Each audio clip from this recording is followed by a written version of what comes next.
Okay so अनुराग ये जानना चाहेंगे, बिग बॉस ने डे 1 पर ही बोल दिया था कि मैं बायस रहने वाला हूँ towards people who contribute for my show. So जब आपकी कंट्रीब्यूशन की मैं बात करूँ तो आपका कंट्रीब्यूशन इतना नहीं रहा है शो के लिए to according to the audience, तो इसको आप कैसे क्या कहना चाहोगे इसके बारे में आप? जब ये शो शुरू हुआ था तो एक चीज़ मैं बोलना चाहूँगा कि बायसनेस और अनफेयर में ना बहुत डिफरेंस होता है।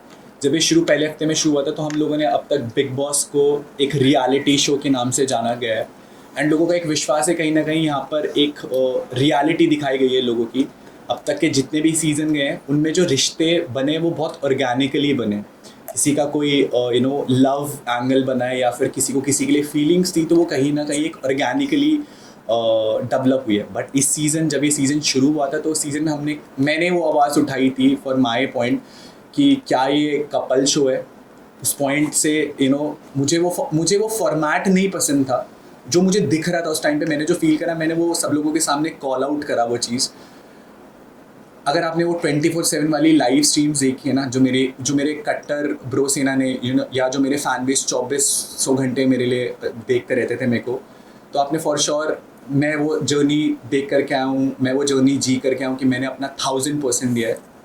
बहुत सारी ऐसी चीज़ें जो शायद ऑन एयर पे नहीं गई हैं। एक वॉक ऑफ शेम करा था मैंने। वॉक ऑफ शेम मैंने इसलिए करा था क्योंकि मैंने कहीं ना कहीं शो के खिलाफ ये चीज़ बोल दी थी कि शो बहुत ज़्यादा बायस्ड है। क्या ये कपल शो का फॉर्मेट है, क्या ये नाचने का शो है। अगर मेरे को कहीं ना कहीं अगर मेरे को कपल शो में जाना होता तो बहुत सारे प्लेटफॉर्म्स ऐसे बहुत सारे शोज़ हैं जो कपल फॉर्मेट कहीं ना कहीं सपोर्ट करते हैं। उस पॉइंट से अगर उसी दिन से बहुत सारी चीज़ें ऐसी जो ऑन एयर गई नहीं। इवन अभी जो आपकी फ्रेटर्निटी है उनसे मुझे फीडबैक मिला है। इवन मेरे पास अब फ़ोन की एक्सेस आ चुकी है। मुझे पता लगा जो मेरे 24/7 के जो लाइव स्ट्रीम्स थे 2-2, 3-3, 4-4 घंटे के जो लाइव स्ट्रीम्स थे वो म्यूट कर दिए गए थे। मेरे फैंस ने मेरे को भी जस्ट टैग्स करके वो सारी चीज़ें ट्विटर पर ट्रेंड हो रही हैं। इस फ्रेटर्निटी के बहुत सारे लोगों के साथ मेरे इंटरव्यूज़ हुए हैं। इन 20 मिनट 25 मिनट के इंटरव्यू में अगर मैं आपको पूरी स्टोरी जस्टिफाई कर सकता हूँ कि मैंने वो 3 महीने में क्या फ़ील करा है, तो मेरे पास उन 3 महीनों में इतनी सारी चीज़ें थी जो मैंने कोशिश करी रखने की। शायद वो उस एंगल से कभी दिखाई नहीं गई। मैंने एक लाइन बोली थी और कि हम लोगों को कभी ना एज अ विनर नहीं दिखाएंगे। उस पूरे बिग बॉस के सीज़न में ये सबके सामने प्रूफ है कि आप वो सीज़न उठा के देख सकते हैं। केवल एक एक्टिविटी थी, आपको याद होगा जब यूट्यूब वर्सेस सेलिब्रिटी वाला एक एक्टिविटी हुआ था जिसमें मैंने ईशा के खिलाफ एक टास्क परफॉर्म करा था। एक वो एक्टिविटी और एक 31 दिसंबर 2023 की एक्टिविटी जहां पर मेरे को जस्ट सिल में बुला करके एक एक्टिविटी करवाई थी। मेरे पूरे सीज़न में उस बिग बॉस की तरफ से मेरे को केवल 2 बारी बुलाया गया था परफॉर्म करने के लिए, जहाँ पहला मेरा परफॉर्मेंस था इंडिविजुअल लेवल पे। मेरे को जितना परफॉर्म करना आता था मैंने परफॉर्म किया एंड आई वॉन। अगर आपको परफॉर्म करने का मौका ही ना दिया जाए तो आप अपनी काबिलियत कैसे साबित करोगे। आज शायद 108 कैमरा मौजूद नहीं है बट फिर भी ये 108 कैमरास उस शो के अंदर मेरी वो रियलिटी नहीं जस्टिफाई करा पाए जो इतने कैमरास इस शो के अंदर है, जो एक रियल पॉइंट ऑफ व्यू दिखा पा रहे हैं। शो के अंदर एक बहुत मेन चीज़ थी जो चली थी, जो पॉइंट ऑफ व्यू को लेकर के चली थी। आज की डेट पे सब लोग इस चीज़ को एग्री करेंगे यार कि शो कहीं ना कहीं बायस था। शो ने कहीं ना कहीं उन्हीं लोगों का मुशायरा कराया, उन लोगों के लिए स्टैंड अप करवाया, उन लोगों के लिए डांस परफॉर्मेंस करवाया, उन लोगों के लिए कहीं ना कहीं चीज़ें करवाई जो लोग उनके फेवरेट थे। मुझे था कि मैं वीक 1 से किसी का फेवरेट नहीं था एंड मैंने किसी की डिसरिस्पेक्ट नहीं करी है। मैंने हमेशा उन चीज़ों के लिए आवाज़ उठाई है जो मुझे गलत लगी। मुनावर ने जब वो आयशा के लिए जो भी उसने आयशा के साथ किया, एक लड़की के लिए किया, पूरे घर में मैं ही वो अकेला इंसान था जिसने उसको मुंह पे जा कर के काउंटर करा था कि भाई तू एक नेशनल टेलीविज़न पे तू एक लड़की के लिए इतना सब कुछ बोल रहा है, इतना सब कुछ किया। तूने नेशनल टेलीविज़न पे एक लड़की को बोला कि मैं तेरे से शादी करूँगा जस्ट फॉर गेम पॉइंट, ताकि वो तेरे को एक्सपोज ना कर सके। आयशा हम सबको पता है जब शो पर आई थी तो उसका कहीं ना कहीं एक पॉइंट ऑफ व्यू था कि मैं मुनावर को एक्सपोज करूंगी। आर्काइव रूम में जो बातें भी वो हमने नहीं एज अ घर वाले हमें नहीं पता लगी कि वो आर्काइव रूम में क्या बातें थी। बात कर देते हैं बायसनेस की तो बायसनेस फिर भी जस्टिफाइड है, बट जहाँ अनफेयर आ जाती है मेरे पास सेट एग्जाम्पल्स हैं कि वो क्या क्या हुआ है शो में आपको याद होगा मेरा एक कन्फेशन रूम में एक डिस्कशन हुआ था बिग बॉस के साथ। वो डिस्कशन पूरे घर वालों को चौक में बिठा करके दिखाया गया था। बट क्या आज तक मनारा का जो कन्फेशन रूम में डिस्कशन था बिग बॉस को लेकर के गेम पॉइंट ऑफ व्यू से, वो आप सब लोगों को दिखाया गया है? जो मुनावर का डिस्कशन था वो सब कुछ आपको दिखाया गया है। तो हम being a part of the game, कहीं ना कहीं हमें वो उस गेम में वो इन्वॉल्वमेंट ही नहीं मिली, हमें पता ही नहीं चल रहा था कि हो क्या रहा है। आज मैंने वो क्लिप्स देखी हैं तो मनारा को कहीं ना कहीं ये चीज़ बोल, दोस्त किससे दोस्ती रखनी है, किससे दोस्ती नहीं रखनी है। मनारा को ये चीज़, अगर मनारा और मेरी दोस्ती के लिए आज लोग बोल रहे हैं कि कहीं ना कहीं वो एक ऑर्गेनिक दोस्ती थी, कहीं ना कहीं वो एक सच्ची दोस्ती थी जो लोगों को पसंद आई है, उस चीज़ के लिए भी बिग बॉस ने एक चीज़ बोली गई है, आपको देखना पड़ेगा कि आपके सगे कौन है।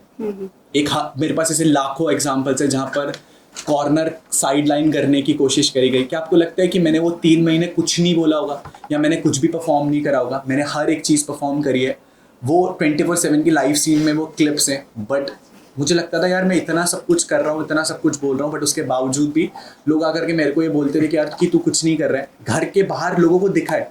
आप में से बहुत सारे लोगों ने आकर के बोला कि स्टार्टिंग में अनुराग यू केम आउट, जो मेरे साथ 4 हफ्तों के साथ 5 हफ्तों के साथ वो जो ब्रोसेना वाला पॉइंट हुआ था सलमान सर को लेकर के, एक थिन लाइन होती है एक जोक में और एक मॉकरी में। मैं उस शो पर जब पहुंचा था ना, तो मुझे उस शो ने बाबू भैया, मेरा असली नाम अनुराग डोवाल, बट मुझे उस शो ने बाबू भैया नहीं बनाया था। मुझे मेरी ब्रो सेना ने, मेरी कम्युनिटी ने मुझे वहाँ तक पहुँचाया था। और मुझे अगर उस प्लेटफॉर्म पे लगा कि वो मॉकरी हो रही है, तो मैंने बहुत रिस्पेक्टफुली ये चीज़ सबके सामने रखी कि बिग बॉस प्लीज़, आपको गेम के रिगार्डिंग कोई भी फीडबैक देना है वो आप मुझे दे सकते हैं, बट अगर आप मेरी ब्रो सेना को लेकर के उनकी मॉकरी करेंगे तो वो मुझे बहुत हम्बली नहीं पसंद। और मैंने हाथ जोड़ करके ये कन्फेशन रूम में बोला भी था बिग बॉस को, बट उसके बावजूद व्हाट आई फील लाइक कि बायसनेस में और फेवरेटिज्म में और अनफेयर होने में एक बहुत बड़ा डिफरेंस था, जिसके कारण जो ये मैं आज अगर आपके सामने इंटरव्यू दे रहा हूँ ना, मैं इतना डंकी की चोट पे बोल सकता हूँ कि जनता इतना प्यार करती है कि कभी बिग बॉस को ये पता था कि मैं कभी उससे बाहर नहीं आने वाला हूँ। तो ये पहला षड्यंत्र जो रचा गया था वो ईशा के वाले टास्क वाले टाइम रखा गया था। उस चीज़ के लिए भी मैं आपको जस्टिफाई कर सकता हूँ।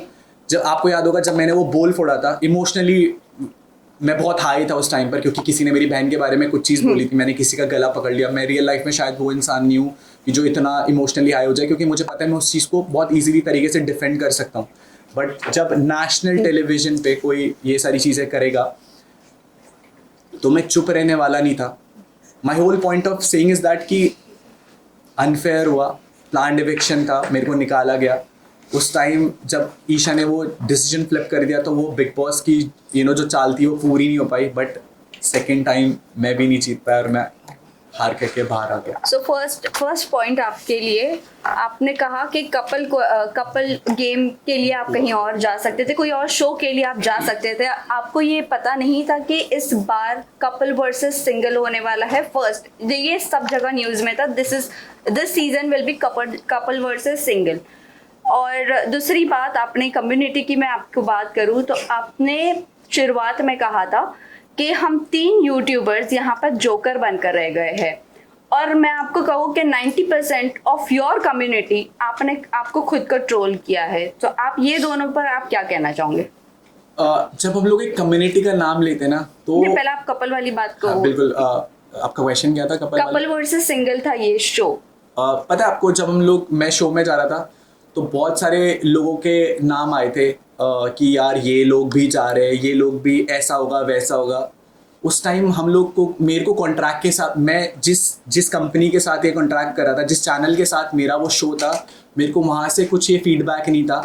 और मैं पॉइंट ऑफ व्यू किस पे भरोसा करूँगा? जिस चैनल के साथ मैं एसोसिएट होने जा रहा हूँ। अगर मैं आपके साथ काम करूँगा तो मैं आपकी बात पे विश्वास करूँगा। इस इंडस्ट्री में रोज़ ऐसी अफवाहें उड़ती है जिन पे शायद हम लोग विश्वास कर सकते हैं और नहीं कर सकते। लेकिन मैं आपको एक चीज़ बताऊँ, ये इस कॉन्ट्रैक्ट जब साइन करने की बात आई थी, इस वक्त कितने यूट्यूबर्स जो कपल है उन लोगों ने डिनाई कर दिया था बिकॉज दे डोंट वांट कि उनका इमेज बाहर नेगेटिव दिखे। इसी वजह से कपल वर्सेस सिंगल का उन्होंने कॉन्ट्रैक्ट डिनाई कर दिया था।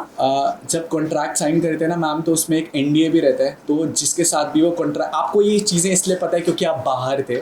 मेरे को ये चीज़ें नहीं पता थी क्योंकि मैं नहीं, कॉन्ट्रैक्ट साइन करते वक्त होती है। पहले हुई ना, Yes. कॉन्ट्रैक्ट तो घर में जाने से पहले साइन होता है। Yes. जी बिल्कुल। और उसके अंदर तो इन्फॉर्मेशन होती है आपको कि कपल्स वर्सेस सिंगल। मेरे पास कॉन्ट्रैक्ट पड़ा होगा और अगर वो ये भी न्यूज़ तो जब से बिग बॉस की जब न्यूज़ आई थी 17 सीजन आने